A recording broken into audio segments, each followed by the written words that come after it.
লাউ পাতা দিয়ে এই ভাপা চিংড়ি যদি আপনি একবার রান্না করে খান, ট্রাস্ট মি, আপনি এটার প্রেমে পড়ে যাবেন।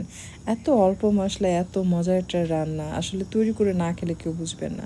যারা খেয়েছেন তারা তো জানেন এটা কতটা মজার, বাট যারা যারা কখনো ট্রাই করেনি, বাট আপনি একবার রান্না করে অবশ্যই খাবেন। আমার মনে হয় একবার রান্না করার পর সপ্তাহে অন্তত 2 দিন আপনি এটা রান্না করবেন।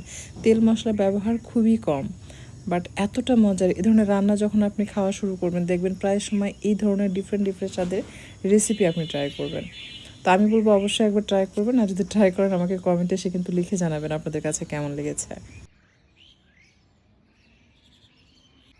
প্রথমেই নারিকেল, সরিষা, পোস্তদানার একটা পেস্ট তৈরি করতে হবে। এর জন্য এখানে আমি নিয়েছি ফ্রেশ নারিকেল কোরানো, 1 কাপের একটু কম, 1/2 কাপের একটু বেশি, 2 চা চামচ হলুদ সরিষা, 3 চা চামচ পোস্তদানা এবং 4টি কাঁচামরিচ।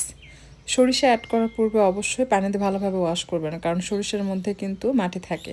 আমি কিন্তু কালো সরিষা ব্যবহার করিনি, আমি হলুদ সরিষাটা ব্যবহার করেছি, কারণ কালো সরিষা অনেক সময় তিতা লাগে, তাই আমি এটা কখনোই ইউজ করি না। বাট আপনি চাইলে ইউজ করতে পারবেন, অনেকে বলে তিতা লাগে না, সো আপনি ট্রাই করে দেখতে পারেন। খুব ভালোভাবে ব্লেন্ড করার পর একটি পাত্রে আমি নিয়ে নিয়েছি, আর তাতে দিয়ে দিলাম চিংড়ি মাছ। চিংড়ি মাছের সমস্ত খোসা ফেলে দিয়ে ভালোভাবে পরিষ্কার করে নেবেন।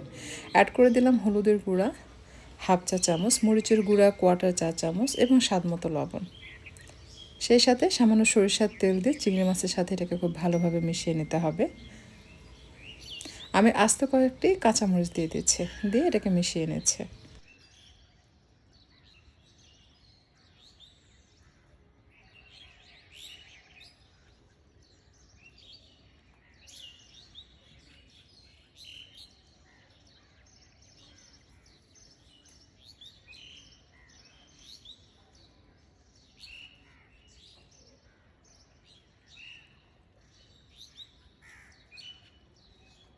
দেখুন এটা কতটা লোভনীয় লাগছে। এই সময় এটার যে ঘ্রাণ মনে হবে এমনিই খাওয়া যাবে। শাক সেদ্ধ করার জন্য আমি কড়াইয়ে আগে থেকে পানি আর কিছুটা লবণ দিয়ে শাকটাকে সেদ্ধ করে নিচ্ছি। খুব বেশি সময় ধরে সেদ্ধ করা যাবে না, মোটামুটি সেদ্ধ হয়ে আসলে চুলা থেকে নামিয়ে একটু ঠান্ডা করে এই শাকের মধ্যে যে পানি থাকবে সেটা চিপড়ে ফেলে দিতে হবে, মানে শাকটাকে আপনার ড্রাই করে নিতে হবে।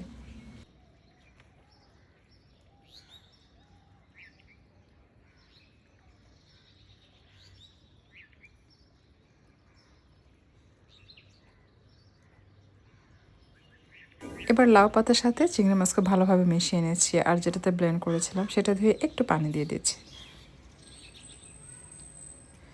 যে পাত্রে ভাপ দিবেন সে পাত্রে ট্রান্সফার করে সেটার উপর ঢাকনা দিয়ে শক্ত করে ঢেকে ভাপে সেদ্ধ করতে হবে 25 থেকে 30 মিনিট।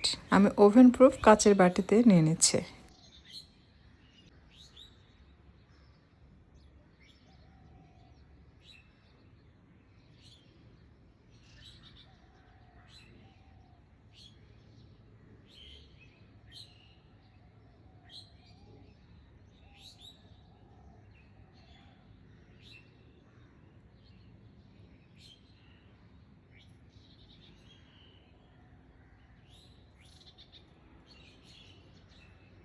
হয়েছে পানি কম, যেহেতু 25 থেকে 30 মিনিট এটাকে ভাপে সেদ্ধ করতে হবে, তাই আমি আরও কিছুটা পানি অ্যাড করে দিচ্ছি। এরপর ঢাকনা দিয়ে ঢেকে রেখে দিচ্ছি বেশ কিছু সময়। হাই ফ্লেমে রাখবো যেন পানিতে ভালোভাবে বলক আসে। বলক আসার পর চুলার তাপটা একটু কমিয়ে দিব। এর মাঝে কিন্তু একবার ঢাকনা উঠিয়ে আমি এটা উল্টিয়ে পাল্টে একটু মিক্স করে নিয়েছি। উপরে চিংড়ি মাছ নিচে দিয়েছি, নিচে চিংড়ি মাছ উপরে নিয়ে এসছে। তো দেখুন এটার ফাইনাল লুক। চুলা থেকে নামানোর পর অবশ্যই একটু সরিষার তেল উপর দিয়ে দিবেন। কাঁচা সরিষার তেল উপরে দিলে এটার স্বাদ বহুগুণে বেড়ে যায়। অর্থাৎ আপনি যখন ভাপা চিংড়ি রান্না করবেন, এটা তো এমনি মজার, বাট সরিষার তেল দিলে ভাপা চিংড়ি যদি মজা হয় এরকম যে 70 বা 80%, আপনি যদি কাঁচা সরিষার তেল দেন তাহলে এটা 100% টেস্ট, মানে এত সুন্দর অ্যারোমা। গরম গরম এটা খেতে এত মজার, সরিষার তেল দিয়ে মিক্স করতে করে, মানে আমি কী বলবো, আসলে আমার জিভে পানি চলে আসছে। খুবই সিম্পল রান্না, বাট খুবই মজার। যদি কেউ কখনো বানিয়ে না থাকেন ট্রাই করে দেখবেন, আশা করছি আপনাদের কাছে ভালো লাগবে। যদি আজকের রেসিপি ভালো লাগে অবশ্যই শেয়ার করে রাখবেন, আর বাসায় ট্রাই করে আমাকে কমেন্টে লিখে জানাবেন আপনাদের কাছে কেমন লেগেছে। আজকে আর কথা বাড়াচ্ছি না, বিদায় নিচ্ছি, আর আপনাদের সকলে সুস্বাস্থ্য কামনা করছি। ভালো থাকবেন সবাই, আল্লাহ হাফিজ।